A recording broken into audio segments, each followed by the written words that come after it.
അയ്യോ, ഒരു government ജോലിക്കൊന്ന് recommend ചെയ്യാൻ പറഞ്ഞപ്പോ അയാൾ എന്താ ഇങ്ങനെയൊക്കെ ചോദിക്കുന്നേ? എന്റെ അടുത്താണെങ്കിൽ അയാൾ ചോദിക്കുന്ന അത്രയും കാശും ഇല്ല. ഞാൻ ഇനി എന്താ ചെയ്യണ്ടേ? എനിക്ക് മനസ്സിലാവുന്നില്ല. ഈശ്വരാ, അവൻ പറയുന്നത് അനുസരിക്കണോ അതോ മറ്റെന്തെങ്കിലും ജോലി അന്വേഷിക്കണോ? ഒരു പിടുത്തവും കിട്ടുന്നില്ല. ഓ,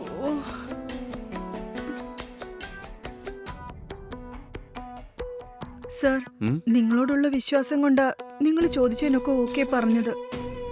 ദയവേത് എങ്ങനെയെങ്കിലും ആ ജോലി എനിക്ക് വാങ്ങി തരണം സർ. ഞാൻ നിങ്ങളെ മാത്രം വിശ്വസിച്ചിരിക്കുന്നത്. എന്നെ ചതിക്കില്ലല്ലോ? ചേച്ചേ, ഞാൻ പറഞ്ഞതൊക്കെ നീ അനുസരിച്ചത് കൊണ്ട് ഉറപ്പായി ഞാൻ ഈ ജോലി മേടിച്ചു തരും. അപ്പോയിന്റ്മെന്റ് ഓർഡർ വാങ്ങി വെച്ചിട്ട് ഞാൻ നിന്നെ ഫോൺ ചെയ്യാം. നീ ഹാപ്പി ആയിട്ട് വീട്ടിൽ പോയിക്കോ. ശരി സർ, ഞാൻ നിങ്ങളെയാ മുഴുവനായും വിശ്വസിച്ചിരിക്കുന്നത്. അത് മതി, ബാക്കി ഞാൻ നിൽക്കണം. സർ, എന്റെ അപ്പോയിന്റ്മെന്റ് ഓർഡർ വാങ്ങാനായിട്ട് ഞാൻ എപ്പോഴാണ് വരേണ്ടത്? അതൊരു 2-3 ദിവസത്തിനുള്ളിൽ കിട്ടുമെന്ന് എനിക്ക് തോന്നുന്നു. ഞാൻ നിനക്ക് കോൾ ചെയ്യാം. അതിനുശേഷം നേരെ ഇങ്ങ് വന്ന് അപ്പോയിന്റ്മെന്റ് ഓർഡർ വാങ്ങിച്ചിട്ട് നീ വീട്ടിൽ പോയിക്കോ. ഓക്കെ അല്ലേ? ആണോ? അപ്പൊ അപ്പോയിന്റ്മെന്റ് ഓർഡർ വരാനായിട്ട് 2-3 ദിവസം എടുക്കുവോ? എത്രയും വേഗം കിട്ടുമോ അത്രയും വേഗം ഞാൻ നിനക്ക് അത് മേടിച്ചു തരാനുള്ള എല്ലാ ശ്രമവും നടത്താം. അതുപോലെ ഞാൻ പറഞ്ഞതനുസരിച്ചത് കൊണ്ട് നിനക്ക് ഗവൺമെന്റ് ജോലി വാങ്ങിച്ചു തരേണ്ടത് എന്റെ ഉത്തരവാദിത്തമാണ്. ഇനി ആവശ്യമില്ലാത്തതൊന്നും ചിന്തിക്കാതെ ഹാപ്പി ആയിട്ടിരിക്കേ. നീ വിചാരിച്ചതുപോലെ ഗവൺമെന്റ് ജോബിൽ തന്നെ ജോയിൻ ചെയ്ത് വലിയ പണക്കാരാകാൻ പോവാ അല്ലേ? ശരി സർ, എന്ന് ഞാൻ ഇറങ്ങട്ടെ.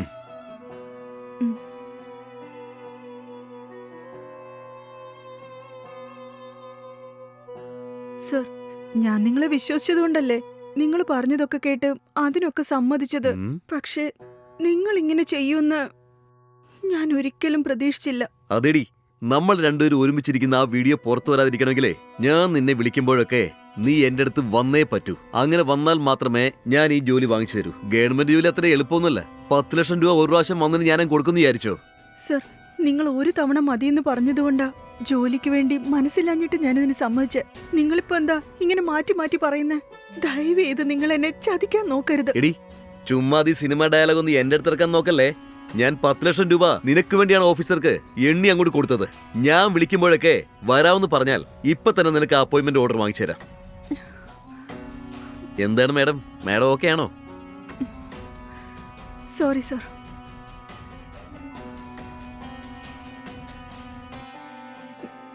എടി, എന്തോ പറ്റിയിടി? എന്നെ വിളിച്ചു വരുത്തിയിട്ട് എന്തോ കാര്യം പറയാനുണ്ടെന്ന് പറഞ്ഞിട്ട് നീ ഇങ്ങനെ മിണ്ടാതിരുന്നാൽ എന്താ അർത്ഥം? എന്നോട് എന്തിനാ വരാൻ പറഞ്ഞേ?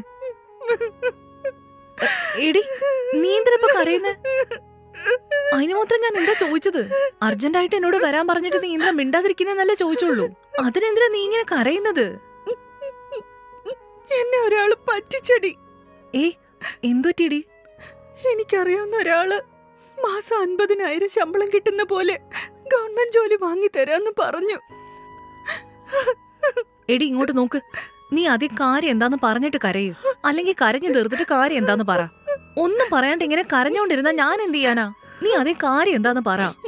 എനിക്ക് പരിചയമുള്ള അയാള് പറഞ്ഞത് കേട്ട് ഒരു ഗവൺമെന്റ് ജോലിക്ക് വേണ്ടി വേറെ ഒരാളെ പോയി ഞാൻ മീറ്റ് ചെയ്തു. 10 ലക്ഷം രൂപ കൊടുത്ത ജോലി വാങ്ങി തരാന്ന് പറഞ്ഞു. 10 ലക്ഷം ഒന്നും എനിക്ക് തരാൻ പറ്റില്ലെന്ന് ഞാൻ പറഞ്ഞു. അതിനയാള് ഒരു തവണ അയാളുടെ കൂടെ അഡ്ജസ്റ്റ് ചെയ്യാണെങ്കിൽ ജോലി വാങ്ങി തരാന്ന് പറഞ്ഞു. വേറെ വഴിയില്ലാത്തോണ്ട് അയാള് പറഞ്ഞത് വിശ്വസിച്ച് അയാള് പറഞ്ഞ പോലെ ഞാൻ ചെയ്തു. എടി, നീ എന്തായി പറയുന്നേ? ഒരു ഗവൺമെന്റ് ജോബിന് വേണ്ടിട്ട് നീ അയാളുടെ കൂടെ അഡ്ജസ്റ്റ് ചെയ്യാൻ വരെ തയ്യാറായെന്നോ? അതാടി ഞാൻ ചെയ്ത വലിയ തെറ്റ്. അത് വിട്, നീ ഇപ്പൊ എന്താ ചെയ്യാൻ പോന്നെ? എനിക്ക് എന്താ ചെയ്യണ്ടേന്ന് ഒരു പിടുത്തമില്ലടി. ശരി ശരി, നീ അതോർത്ത് വിഷമിക്കല്ലേ. അല്ലടി, എനിക്ക് തോന്നുന്നത് അയാൾ ഒരു മോശപ്പെട്ട ആളാണെന്നാ. അയാൾക്ക് രാഷ്ട്രീയത്തിലും പോലീസിലും വലിയ പിടിപാടുണ്ട്. നമ്മൾ കംപ്ലൈന്റ് ചെയ്താൽ പോലും ഒരു പ്രയോജനം ഇല്ലെന്ന് തോന്നുന്നു. നമുക്കിനി ഒന്നും ചെയ്യാൻ പറ്റില്ല. ഇതൊക്കെ അവന്റെ അടുത്തേക്ക് പോകുന്നതിന് മുമ്പ് പലതവണ ആലോചിക്കണമായിരുന്നു. ഇതിപ്പോ എല്ലാം നടന്നു കഴിഞ്ഞിട്ട് എന്റെ അടുത്ത് വന്നിരുന്ന് മോങ്ങിയിട്ട് എന്ത് കാര്യം? ശരി, പോട്ടെ. നീ ഇപ്പൊ തന്നെ അയാൾക്ക് ഫോൺ ചെയ്തിട്ട് ഞാൻ പറയുന്നത് പോലെ തന്നെ പറ. അതിനയാൾ എന്ത് മറുപടിയാ പറയാൻ പോകുന്നതെന്നൊന്ന് കേക്കട്ടെ. ശരിയടി.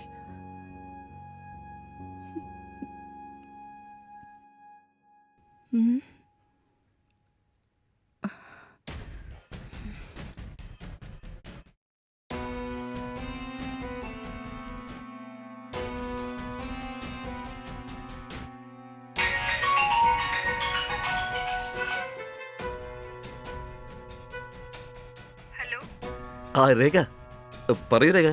നീ എനിക്ക് കോൾ ചെയ്യുമെന്ന് എനിക്ക് ഉറപ്പായിട്ടും അറിയായിരുന്നു. നീ ആ അപ്പോയിന്റ്മെന്റ് ഓർഡർ വേണ്ടിയല്ലേ എന്നെ വിളിച്ചത്. വിഷമിക്കണ്ട, അത് എന്റെ കയ്യിൽ തന്നെയുണ്ട്. ശരി, നീ നേരെ വീട്ടിൽ വന്നിട്ട് അത് വാങ്ങിച്ചിട്ട് വെക്കോ.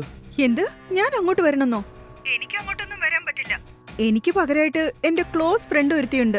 അവളെ വേണമെങ്കിൽ നിങ്ങൾക്ക് ഇൻട്രൊഡ്യൂസ് ചെയ്തു തരാം. ഇനി അങ്ങോട്ട് അവളാ എനിക്ക് പകരം വരിക. അങ്ങനെയാണോ? ശരി ശരി, എനിക്ക് ആരായാലും പ്രശ്നമില്ല.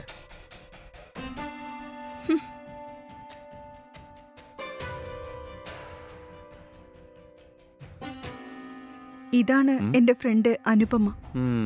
ഇനി നിങ്ങൾ വിളിക്കുമ്പോഴൊക്കെ ഇവൾ ഇങ്ങോട്ട് വന്നോളും. എന്നെ വിട്ടേക്ക്. അങ്ങനെയാണോ? ആ ശരി, എനിക്ക് നീ ആയാലെന്താ, നിന്റെ ഫ്രണ്ട് ആയാലെന്താ, ആരായാലും ഞാൻ ഓക്കെ. സർ, ഇവൾക്കും ഒരു ജോലി കിട്ടുമെന്ന് എന്നോട് ചോദിച്ചു. അതുകൊണ്ടാ ഇവളെ ഇങ്ങോട്ട് കൊണ്ടുവന്നത്. ഓ അങ്ങനെയാണോ? അതെ സർ. അതിരിക്കട്ടെ, എനിക്കിന്ന് അപ്പോയിന്റ്മെന്റ് ഓർഡർ തരാന്ന് പറഞ്ഞതല്ലേ, തന്നാ നന്നായിരുന്നു. ഞാൻ പറഞ്ഞതെല്ലാം സത്യമാണെന്ന് നീ അങ്ങ് വിശ്വസിച്ചോ? ഇനി നിനക്കൊരിക്കലും ആ അപ്പോയിന്റ്മെന്റ് ഓർഡർ കിട്ടില്ല. അതെന്താ സർ, എന്താ അങ്ങനെ പറയുന്നേ? നിന്നോട് 10 ലക്ഷം രൂപ ചോദിച്ചപ്പോ നീ തന്നില്ലല്ലോ, അതുകൊണ്ട് ആ ജോലി കിട്ടില്ല മോളെ. പക്ഷേ നിന്നെ കണ്ടപ്പോ ഒരു പ്രാവശ്യമെങ്കിലും നിന്റെ കൂടെ കഴിയണമെന്ന് തോന്നി. അതുകൊണ്ടാണ് നല്ല രീതിയിൽ കള്ളം പറഞ്ഞ് എനിക്കുണ്ടായ ആഗ്രഹം ഞാൻ തീർത്തത്. കാശ് കൊടുക്കാതെ നിനക്ക് ജോലി കിട്ടണല്ലേ, അതുകൊണ്ടാണ് ഞാൻ എന്റെ സ്വഭാവം പുറത്തെടുത്തേ. ഇപ്പൊ നീ എത്ര കാശ് കൊടുത്തെന്ന് പറഞ്ഞാലും ആ ജോലി നിനക്ക് കിട്ടില്ല. സർ, ഇതെന്തൊരു അന്യായോ? ഹലോ, എന്തൊക്കെയാ ഇത്? ഒരു ജോലിക്കുള്ള റെക്കമെൻഡേഷന് വേണ്ടി നിങ്ങളുടെ അടുത്തേക്ക് വന്നാ നിങ്ങൾ ഇവിടെ മിസ്യൂസ് ചെയ്തോണ്ടിരിക്കായിരുന്നോ? അതോർത്ത് നിങ്ങൾക്ക് ഒരു കുറ്റബോധവും ഇല്ലേ? ദാ നോക്ക്, നിങ്ങൾ ഈ കാണിച്ചത് വളരെ വലിയ തെറ്റാണ്. ഇതിനൊക്കെ നിങ്ങൾ മറുപടി പറഞ്ഞേ ശരിയാവൂ. ഇവിടെ നിങ്ങൾ മിസ്യൂസ് ചെയ്തെന്ന് പോരാഞ്ഞിട്ട് നിങ്ങൾ ഒരുമിച്ചിരിക്കുന്നതൊക്കെ വീഡിയോയും എടുത്തു വെച്ചിരിക്കുന്നു. നിങ്ങൾ പറയുന്നത് പോലെ ചെയ്തില്ലെങ്കിൽ ആ വീഡിയോ ഇന്റർനെറ്റിൽ ഇടുന്നു പറഞ്ഞ് ഭീഷണിപ്പെടുത്തുകയും ചെയ്തു. നോക്ക്, ഇവൾക്ക് വേണ്ടി വക്കാലത്ത് വധിക്കാൻ വന്നാണോ നീ? എന്റെ കൂടെ കിടക്കാമെന്ന് സമ്മതിച്ചിട്ടാണ് അവൾ വന്നത്. ഒരു സേഫ്റ്റിക്ക് വേണ്ടിയാണ് ഞാൻ ആ വീഡിയോ എടുത്തത്. ഇപ്പൊ ഞാൻ വിചാരിച്ച പോലെ എന്നോട് പ്രവർത്തിക്കുന്നുണ്ടോ? ഒരു പ്രയോജനമില്ലാതെ ജോലി മേടിച്ചു കൊടുക്കാൻ എനിക്കെന്താ വട്ടാണോ? ഞാൻ പറയുന്നത് ഇവിടെ അനുസരിച്ചില്ലെങ്കിൽ ഞങ്ങൾ രണ്ടുപേരുള്ള വീഡിയോ ഉറപ്പായി ഞാൻ ഇന്റർനെറ്റിൽ ഇടും. ഇപ്പൊ ആ വീഡിയോ നിങ്ങളുടെ കൈ തന്നെ ഉണ്ടല്ലേ? ആ ഉണ്ട്, വളരെ സേഫ് ആയിട്ട് എന്റെ അടുത്ത് തന്നെയുണ്ട്. ശരി, വാടി പോവാം. എടി എന്താടി, നീയൊക്കെ എന്നെ കളിയാക്കാണോ? ഇത്രയും നേരം എല്ലാം കേട്ടിട്ട് മറുപടി പോലും പറയാൻ പോകുന്നില്ല. എന്താടി അർത്ഥം? ഞാൻ ചോദിച്ച ചോദ്യത്തിന് എനിക്കിപ്പോ മറുപടി കിട്ടിയേ പറ്റൂ. ഞാനൊരു പ്രസ്സിലെ റിപ്പോർട്ടറാണ്. രേഖ എന്റെ ഫ്രണ്ടാ. താൻ ഈ കാണിച്ചത് കാരണം ഇവള് ഭയങ്കര ഡിസ്റ്റർബ്ഡ് ആയിരുന്നു. പക്ഷെ നീ ഇവക്ക് വാക്ക് കൊടുത്ത് ചതിക്കായിരുന്നു എന്നുള്ളതിന്റെ യാതൊരു തെളിവും ഇവളുടെ കയ്യിൽ ഉണ്ടായിരുന്നില്ല. അതുകൊണ്ട് മാത്രാ ഞാൻ ഇന്ന് ഇവളുടെ കൂടെ വന്നത്. ഇപ്പൊ ഞങ്ങൾക്കേ ആവശ്യത്തിനുള്ള പ്രൂഫ് കിട്ടി. അതെ, താനിപ്പോ ഈ പറഞ്ഞ എല്ലാ കാര്യങ്ങളും ഈ പെന്നിനകത്തുള്ള ഹിഡൻ ക്യാമറയിൽ റെക്കോർഡ് ആയിട്ടുണ്ട്. നീ രേഖയ്ക്ക് ജോലി വാങ്ങിച്ചു കൊടുക്കാന്ന് പറഞ്ഞ് ചതിക്കുകയായിരുന്നു. അതും പോരാഞ്ഞിട്ട് തനിക്ക് ആവശ്യമുള്ള സമയത്തൊക്കെ ഇവളെ വിളിച്ചു വരുത്തി ഇവളെ മിസ്യൂസ് ചെയ്യുകയും ചെയ്തു. ഞങ്ങളുടെ കയ്യിലുള്ള ഈ എവിഡൻസ് വെച്ച് നിന്റെ പേരിൽ കേസ് കൊടുക്കാൻ പോവാ. അതിനുശേഷം ഏകദേശം ഒരു 5 വർഷമെങ്കിലും താൻ ജയിലിൽ കടന്ന് നരകിക്കേണ്ടി വരും. എന്നോട് കളിക്കാൻ നിൽക്കല്ലേ, എന്നെ പറ്റി നിനക്ക് അറിയില്ല. ദാ നോക്ക്, തനിക്കെതിരായിട്ടുള്ള തെളിവുകളൊക്കെ എനിക്ക് കിട്ടിക്കഴിഞ്ഞു. നീ പറഞ്ഞ എല്ലാ കാര്യങ്ങളും ഞാൻ ചാനലിലേക്ക് അയച്ചു കൊടുത്ത് ടെലികാസ്റ്റ് ചെയ്യാൻ പറയും. അതിനുശേഷം ഞാൻ രേഖയോട് നിന്റെ പേരിൽ ഒരു കേസ് ഫയൽ ചെയ്യാൻ പറയും. ഇനി മേല നീ ആരോട് ഇമ്മാരി പരിപാടി കാണിക്കരുത്. ഒന്നും നിൽക്കേ, അങ്ങനെയൊന്നും ചെയ്യരുത്. നിങ്ങൾ അങ്ങനെ ചെയ്താൽ എന്റെ ജീവിതം തന്നെ നശിച്ചു പോകും. ഞാൻ പറഞ്ഞ പോലെ രേഖയ്ക്ക് ഞാൻ ജോലി മേടിച്ചു കൊടുക്കാം. ദയവേദി ഈ കാര്യം നിങ്ങൾ പുറത്ത് ആരോടും പറയരുത്. ഇനി നീ പറയുന്നത് വിശ്വസിക്കാൻ ഞാൻ എന്താ മണ്ടിയാണോ? ഇവനെ ഒന്നും വെറുതെ വിടരുത്. എന്നെ പറഞ്ഞു പറ്റിച്ചതുപോലെ എത്ര പാവം പെൺകുട്ടികളെ ഇവൻ പറ്റിച്ചിട്ടുണ്ടോ ആവോ. ഇവനൊന്നും പുറത്ത് നടക്കാൻ പാടില്ല. ഉടൻ തന്നെ നിന്റെ ചാനലിൽ ഇത് ടെലികാസ്റ്റ് ചെയ്യും. ഞാൻ ഉടൻ തന്നെ പോലീസ് സ്റ്റേഷനിൽ പോയി ഇവന്റെ പേരിൽ കംപ്ലൈന്റ് കൊടുക്കാം. പെൺകുട്ടികളുടെ ജീവിതം വെച്ച് കളിച്ചാൽ എന്താ സംഭവിക്കാൻ ഇവൻ ഇന്ന് പഠിച്ചേ പറ്റൂ. അതെ, അയ്യോ, ഇതോടുകൂടി എന്റെ ജീവിതം തന്നെ അവസാനിക്കും. അവർ പറഞ്ഞ പോലെ ചെയ്ത വലിയ പ്രശ്നമാകും. അയ്യോ,